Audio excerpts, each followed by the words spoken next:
বিসমিল্লাহির রহমানির রহিম। আজকে সকালে ঘুম থেকে উঠিয়ে দেখি খুব বৃষ্টি শুরু হয়ে গেছে। তো আমি যখন গোসল সেরে অফিসে যাব, ভাবলাম যে আজকে বৃষ্টির ভিতরে একটু ছাদ বাগানে কাজ করি। তাছাড়া ছাদ বাগানটা অনেকদিন পর্যন্ত আমার একটু দেখা হয়নি। তো ছাদ বাগানে আজকে একটু কাজ করব, এটা আপনাদের সাথে শেয়ার করব। আর এদিকে আমি আবার দুইটা গ্লাভস কিনেছি যে আমার ছাদ বাগানটা পরিচর্যা করার জন্য।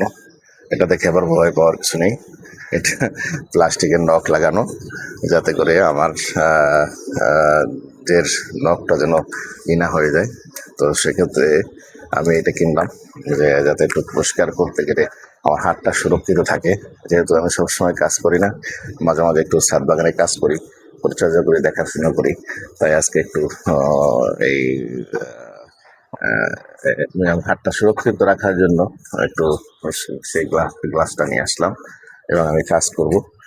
তো আপনাদের দেখি আসলে আমার ছাদ বাগানের কি অবস্থা। আমি কয়েকদিন আগে ছাদ বাগানে গাছ লাগিয়েছিলাম, বেশি ফেলেছিলাম। আসলে দেখি সেটার পরিবেশ কিরকম হয়েছে।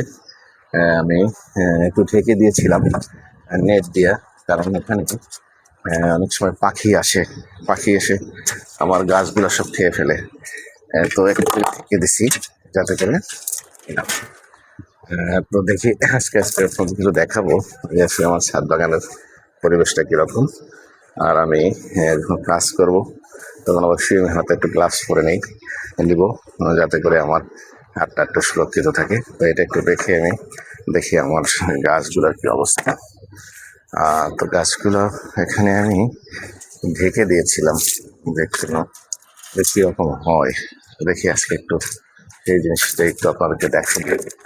আমি এখানে কয়েকদিন আগে ডাঁটা শাক ফেলেছিলাম, যেগুলো আসলে একটু দেখাই আপনাদেরকে যে কেমন হয়েছে। এই যে দেখা যাচ্ছে খুব সুন্দর ডাঁটা শাক হয়েছে। এই যে আমি এটা রেখেছিলাম লেবু গাছ, মাঝখানে যে লেবু গাছ লাগিয়েছি, লেবু গাছটার মধ্যেই আমি ডাঁটা শাক লাগিয়েছিলাম। এখানেও ফেলেছি, এখানেও সুন্দর হয়ে উঠছে। এখানেও কিছু গাছ লাগিয়েছি, যেমন এই গাছ, এটাকে কি ধুন্দুল গাছ বলে আর কি, সেটাও ফেলেছি। এখানে দেখি গাছগুলো উঠতে শুরু করছে আর কি। তো আমি আসলে আর এইখানে লাগিয়েছি কি সবচেয়ে বুঝলেন, কচু গাছ লাগিয়েছিলাম, যেটা গাটি কচু বলে যেটাকে। এই যে প্রত্যেকটা গাছ উঠছে, এইখানে এগুলো উঠছে, এই উঠতে শুরু করছে। আর এখানে আমি আবার নতুন করে বরবটি গাছ, সিম গাছ লাগিয়েছি, এগুলো উঠতেছে। আর সবচেয়ে মজার ব্যাপার কি দেখেন, যে আমার এখানে এই যে প্রচুর মরিচ হয়েছে, খুব সুন্দর লাগতেছে এখানে, কত সুন্দর মরিচ হয়েছে একেবারে ভরা গাছে। আর এইটাকে বোম্বাই মরিচ গাছ বলে আমাদের দেশে, আর বরিশালের ভাষায় সাধারণত এটাকে বোম্বাই মরিচ গাছ বলে। এখানে মরিচ হতে শুরু করছে, খুব সুন্দর এই বাগানটা হয়েছে এখানে। অনেক মোটামুটি দেখতে ভালো লাগছে। এখানে বেগুনও হয়েছে, একটা বেগুন তো পেকে গেছে, এই যে বেগুন পেকে যাচ্ছে, বেগুন গুলা পেকে যাচ্ছে, এদিকেও হয়েছে বেগুন, সবগুলাই আছে। তো এই হলো গাছ। এইখানে এই যে ভেন্ডি বড় বড় হয়ে আছে, আমি নেওয়ার সুযোগ পাইনি, ওরা তো বড় হয়ে গেছে। এইখানে আমি অনেকগুলো গাছ লাগিয়েছি, দেখেন পুঁই গাছ, তারপরে হলো কলমি শাক ফলিয়েছিলাম, তারপরে এইখানে হলো, এখানেও একই জাতীয় গাছ উঠছে। এখানে এই তো ছাদ বাগানে খুব সুন্দর গাছ উঠছে, ফাঁকে ফাঁকে ফুল গাছ আছে এখানে, এই যে ফুল গাছ। তারপরে এখানে আমি একটু টবে অন্যান্য গাছও লাগিয়েছি। তাই তো, আর এদিকে হলো আমার এদিকেও মরিচ গাছ। আসলে ব্যাপারটা হলো কি, সবসময় সময় দেওয়া হয় না, তো রেগুলার কিছু কিছু সময় দিতে হয়। এখানে মরিচ পেকে যাচ্ছে, মরিচ হয়েছে অনেক গাছে, খুব সুন্দর। এরকম একটা দুটো গাছ থাকলে পারিবারিক চাহিদা মেটানো যায়, এবং প্রত্যেকটা লোক যদি যতটুকু সময় আছে করা উচিত। এখানে আমার পুঁই গাছ, এই যে মাছ আঙের উপরে আমি পুঁই শাক দিয়েছিলাম। আর আমার বিশেষ আকর্ষণ যেটা হলো আলু শাক, যেইটা আমি খুবই পছন্দ করি। এই যে আলু গাছ লাগিয়ে দিয়েছি, আবার এখান থেকে আলু গাছ হয়েছে। আর এখানে মরিচ গাছে প্রচুর পরিমাণে মরিচ দেখা যাচ্ছে। দেখেন যে এখানে কত পরিমাণ মরিচ হয়েছে, প্রত্যেকটা গাছই কত সুন্দর করে আল্লাহর মেহরবানি মরিচ হয়েছে, দেখতেও ভালো লাগতেছে। এই যে, আর এখানে আমি আবার এই যে ঝিঙা গাছ লাগিয়েছিলাম, ঝিঙা গাছ অলরেডি উঠে গেছে। এটা ফাঁকে ফাঁকে আসলে সবসময় তো পারি না, ফাঁকে ফাঁকে কাজগুলো করি। তবে আমার একটা দৃষ্টি থাকে যে কোন সিজনে কোন গাছ লাগায় একটা লাগানো দরকার, বা সেই জিনিসটা আমার অবশ্য মনে রাখতে হয়। এবং অনেক সময় তো আসলে আমি কৃষক না, তো তারপর কাজের ফাঁকে ফাঁকে এগুলো আমি একটু মনে রাখি যে এই সময় এই গাছটা লাগাইলে সুন্দর হবে। এই তো সেই অনুযায়ী আসলে আমি গাছগুলো লাগানোর চেষ্টা করি। এই তো, আর এখানে এই যে বেগুন গাছগুলো হয়ে গেছে, সুন্দর হয়েছে, অন্যান্য গাছ হয়েছে। আর এখানে যে আমি দুটো কচ্ছপ রেখেছিলাম, ওরা অবশ্য আজকে একটু পরিচর্যা করবো ওদেরকে। ওদেরকে খাওয়া দাওয়ার ব্যবস্থা করতে হবে সুন্দর করে। সব মিলিয়ে মোটামুটি এই হলো আমার ছাদ বাগান। এদিকে আমার আজকে বৃষ্টি, তো বৃষ্টিতে আমার কবুতরের বাচ্চাগুলো কেমন আছে দেখি। ও, এইখানে এই যে এরাও সুন্দর করে এখানে বসে আছে। এই যে দুজন হয়েছে, তারপরে আমার এইখানেও আছে। এই যে আর একটা কবুতর বসে আছে।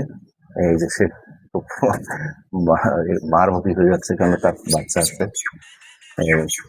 আবার এইখানে এই যে ডিম নিয়ে বসে আছে। সবাই আছে। আর আমি সবচেয়ে আমার নতুন আকর্ষণ এটা, এই যে নতুন সংযোজন, যেটা হলো আমি একটা খাঁচা নিয়ে আসছি। এখানে আমি পাখি পালবো। আসলে আমি একটু পশু পাখির প্রতি আমার তো ভালোবাসা বেশি, তো আমি সেজন্য এগুলো একটু নিয়ে আসি, যাতে করে আমারও ভালো লাগে, সবাই একটু শেয়ার করতে পারে। আসলে আমার সময় কাটানো হয় এই যেটার কাছে আসি, ভালো লাগে। সেজন্য মোটামুটি এগুলো সব সুন্দর কিছু গুছিয়েছি। এখানে এবার একটা টিনের চালা দিলাম নতুন করে, যেহেতু বৃষ্টির দিন আসছে। এই খুঁটিনাটি কাজ এগুলো নিয়েই মোটামুটি আছি। দেখা যাক, আসলে সময় কাটানোর একটা ব্যাপার, আর একটা জিনিস হলো ভালো লাগার একটা ব্যাপার, দুটো ব্যাপার এখানে কাজ করে। তো আমি আমার এই সময় লাগানোটাকে ভালোভাবে লাগাচ্ছি। আমার এখানে এই গাছটা সুন্দর হয়ে উঠছে, বৃষ্টির পানি হতে নতুন করে পানি পাইছে ওরা। অ্যালোভেরা গাছ এখানে টুকটাক যতটুকু আছে, আমি যতটুকু করতে পারি বা আমার পক্ষে যতটুকু সম্ভব, সেই ততটুকু আমি আসলে একটু গোছগাছ করে নিই। তো এটাই হলো আজকের এই বৃষ্টির দিনের আমার মূল আকর্ষণ। আমি এখানে একটু টুকটাক কাজ করব, যে আমার গাছগুলো কেমন আছে ওদের। এই যে আমার আম গাছটা বছর ভালো হচ্ছে না, ওরা দেখি মাঝে মাঝে শুকিয়ে যাচ্ছে, কারণটা বুঝতেছি না। মনে হয় ওর খাবার অভাব হচ্ছে, তো ওকে একটু খাবার দিতে হবে। মানে আসলে কিছু গোবর সার আমার নিয়ে আসতে হবে। এই তো, আজকে তো আর পারবো না, এটা খুব কাছাকাছি আমার, এগুলো একটু এনে দিতে হবে যাতে করে এটা করতে পারি। একটু গুছিয়ে দেখি এখানে এই যে আমার ছোট কোদাল আছে, এটা দিয়ে একটু হালকা করে এগুলো একটু পরিচর্যা করে দিতে হয়। আসলে আমি এটা নিজের থেকে করি, তো আমি আসলে বুঝি না যে আসলে কখন কখন কী করতে হয়। মারাইয়ের ব্যাপার আছে, নিরানির ব্যাপার আছে, এটা আসলে একটু ওইভাবে বুঝি না। বাট তারপর আমার নিজের থেকে মনে হয় যেন এটা গাছের গোড়াটা একটু করে দিলে এটা ভালো হয়। তাই সে অনুযায়ী আমি একটু করে থাকি সাধারণত। এই যে এটার গোড়াটা খুব শক্ত হয়ে গেছে, একটু মাটিটা হালকা করে দিলে হয়তো বা ওদের একটু সুন্দর হবে। এটা হলো আজকে সকালের কাজ, যে আমি একটু গুছাবো। তো আপনারা সবাই পরবর্তী যে ভিডিওগুলো আছে এটাও দেখতে পাবেন। আসলে এই যে ডাঁটা শাকের গাছগুলো উঠছে, এটা খুব সুন্দর হয়ে উঠছে। দেখতে ভালো লাগবে, এবং খাওয়ার চেয়েও এই যে উৎপাদন করতে পারতেছি বা এইটা হইতেছে, এইটা কিন্তু একটা মজার ব্যাপার। আপনি খাবার তো খেতেই হবে। এই যে সুন্দর হয়ে উঠছে গাছগুলা, এইটা দেখতে ভালো লাগতেছে, এটাই ভালো। এই যে লেবু হয়েছে গাছে, প্রত্যেকটা গাছের ডগায় ডগায় লেবু আছে, শাখায় প্রত্যেকটা শাখায় লেবু আছে। তো এগুলো অবস্থা দেখে আমি কাজ করতে থাকি, আর আপনাদেরকে সেটা শেয়ার করলাম। সবাই ভালো থাকবেন। সকালবেলাটা আজকে বৃষ্টির সকাল, সবার কাছে কেমন লাগতেছে?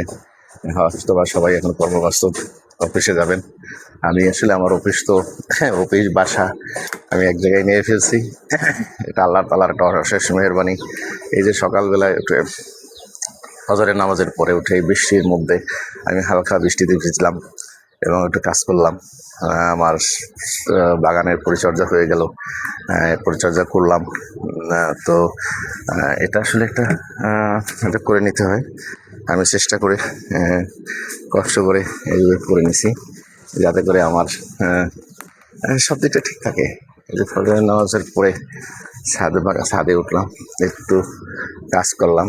কাজ করার এবং শরীর স্বাস্থ্যটা ভালো থাকবে, মনটা ভালো থাকবে, একটা প্রফুল্ল মনে কাজ করব। সেই কাজটা অবশ্য আমার ভালো লাগে, আমার সময়টাও কেটে যায় আর হলো আমার কাজটাও হলো। তো সব কিছু মিলিয়ে এই পরিচর্যাটা করতে হবে।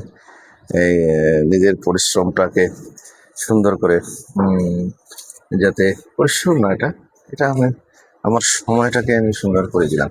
ও আমার এই গাছে তো অনেক পেয়ারা হয়েছে দেখতেছি, এখানে তো অনেক পেয়ারা হয়েছে। এটা তো আমি আসলে আগে খেয়াল করিনি। গাছে অনেক পেয়ারা হয়েছে, ছোট্ট একটা গাছ লাগিয়েছিলাম যেটা আসলে পেয়ারা হয়েছে। তো পেয়ারাটাও আসলে একটা দুইটা হয়, দেখতে ভালো লাগে এই আর কি। আমার নাতি আছে, সে উঠে একটা পেয়ারা ছিঁড়ে নেয়। সে কাঁচা ছোট্ট একটা পেয়ারা ছিঁড়ে নেয়, আমি আবার তাকে একটু রাগ করি, সে আবার অভিমান করে। এই মান অভিমান ভালোবাসা এটা নাতির সাথে হয়। আবার সে আমার গাছ থেকে একটা ফল ছিঁড়ে ফেলে, আমি তাকে দেখি, এই তুমি এটা নিলা কেন? আবার সে এটা রেখে দেয়, একটু অভিমান করে বসে থাকে। আবার আমি তাকে আদর করে আনি, আদর না করা পর্যন্ত সে কাছে আসবে না। এই যে চাওয়া পাওয়া, দেনা পাওনা, এতটা মনের তৃপ্তি, এইটা কিন্তু থাকতে হবে। এই ভালোবাসাটুকুই এরা হয়তো বা স্মরণ করবে। নাতি পুতি যারা আছে, পুতি তো ওরা পাবো না, এখন তার বেশি হায়াত পাওয়া যায় না, অল্প। তো এর মধ্যেই এই সুখ দুঃখ ভালোবাসা এর মধ্যেই মিলেই থাকতে হবে। তো সবাই ভালো থাকবেন। আমি একটু কাজ করে এখন একটু পরে আমার অফিস ওপেন হবে, আমার লোকজন আসবে, তাদেরকে সাথে নিয়ে কাজ করব।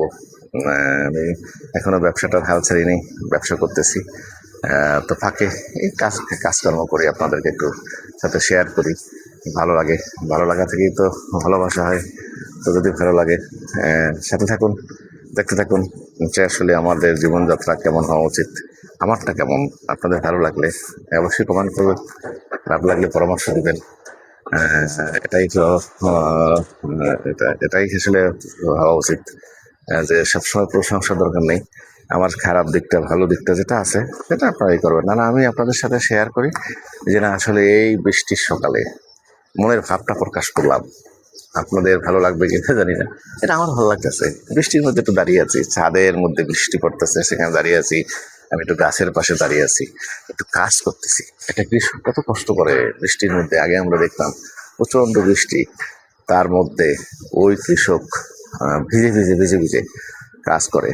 মাঠে একজনের ভাত নিয়ে যেত, ওই আপনার মাছ কোলায় বসে সে পান্তা ভাত, মরিচ, কাঁচা মরিচ, পেঁয়াজ দিয়া, আলু ভর্তা দিয়ে কোনো রকম খেয়ে আবার মাঠে কাজ করতো। এত কষ্টও করে তারা আমাদেরকে ফসল উৎপাদন করে দেয়, আমাদেরকে খাওয়ার জোগাড় করে দেয়। আসলে এটা ভাবা দরকার যে একটা কৃষক, আর আমি এটা অনুভব করতে পারি। আমি এখানে ছাদে বসে করলেও আমার অনুভব হয়। আমি নিচতলা থেকে যখন 5 কেজি একটু মাটি নিয়ে উপরে উঠিয়ে দেখি আমি হাঁপাই যাই, আমি কাজ করতে পারি না। তাহলে এই যে অনুভবটা, এই অনুভবটা করতে হলে আপনার এই কাজের মধ্যে আসতে হবে।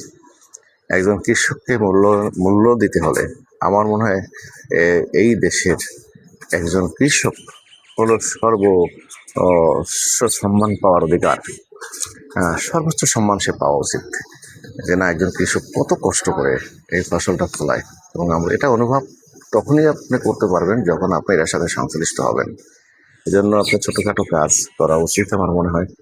একটু ছাদ বাগান করেন, একটু যেখানেই সুযোগ আছে সেই সুযোগটাকে এভাবে কাজে লাগান। এটা হলো যে আপনার অন্য কাজ বাদ দিয়ে না, যে আমরা চাকরি করতেছেন, চাকরির পাশাপাশি আপনি শুক্রবার হলিডে পাচ্ছেন, গভর্নমেন্ট এখন অফিস টাইমটা একটু কমিয়ে দিয়েছে, আপনি সেই সময়টাকে অন্যদিকে ব্যয় না করে আপনি বাসায় ব্যয় করতে পারেন, আপনার ছাদ বাগানে ব্যয় করতে পারেন, আপনার উঠোনে আপনি কিছু কাজ করতে পারেন, আপনার যে যেখানেই আছেন।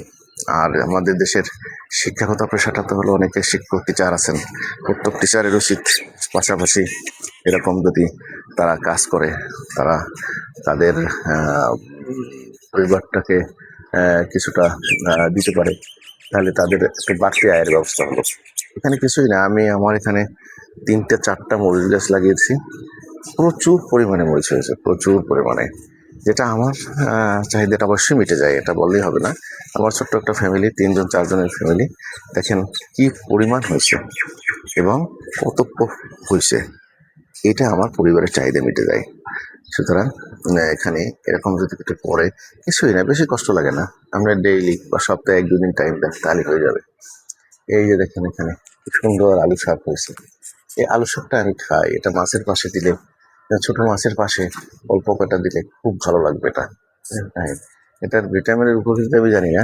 এখানে এই যে লাউ শাক হয়েছে, এই যে লাউ শাক হয়েছে, মানে সরি পুঁই শাক, লাউ শাকটা শেষ হয়ে গেছে, পুঁই শাক হয়েছে। হ্যাঁ, তো আসলে এটা প্রত্যেকের এগুলো করা উচিত যতটুকু সম্ভব যে যেখানে আছেন। তো ভিডিওটা দীর্ঘায়িত হয়ে গেল, প্রায় 10-15 মিনিট হলো। আমার মনে হয় যে আমার সব কাজ আমি আপনাদেরকে এভাবে দেখাতে পারি না, কারণ আপনাদের ধৈর্য কুলাবে না। 1-2 ঘন্টা টাইম আসলে সময় যদি এটার পাশেই, এই ভিডিওর পিছনেই যদি আপনি সময় ব্যয় করে দেন, তাহলে তো আপনার কাজ থেকে ব্যাঘাত ঘটবে, কাজের ব্যাঘাত করতে চাই না। সবাই ভালো থাকবেন, সুস্থ থাকবেন, আল্লাহ হাফেজ।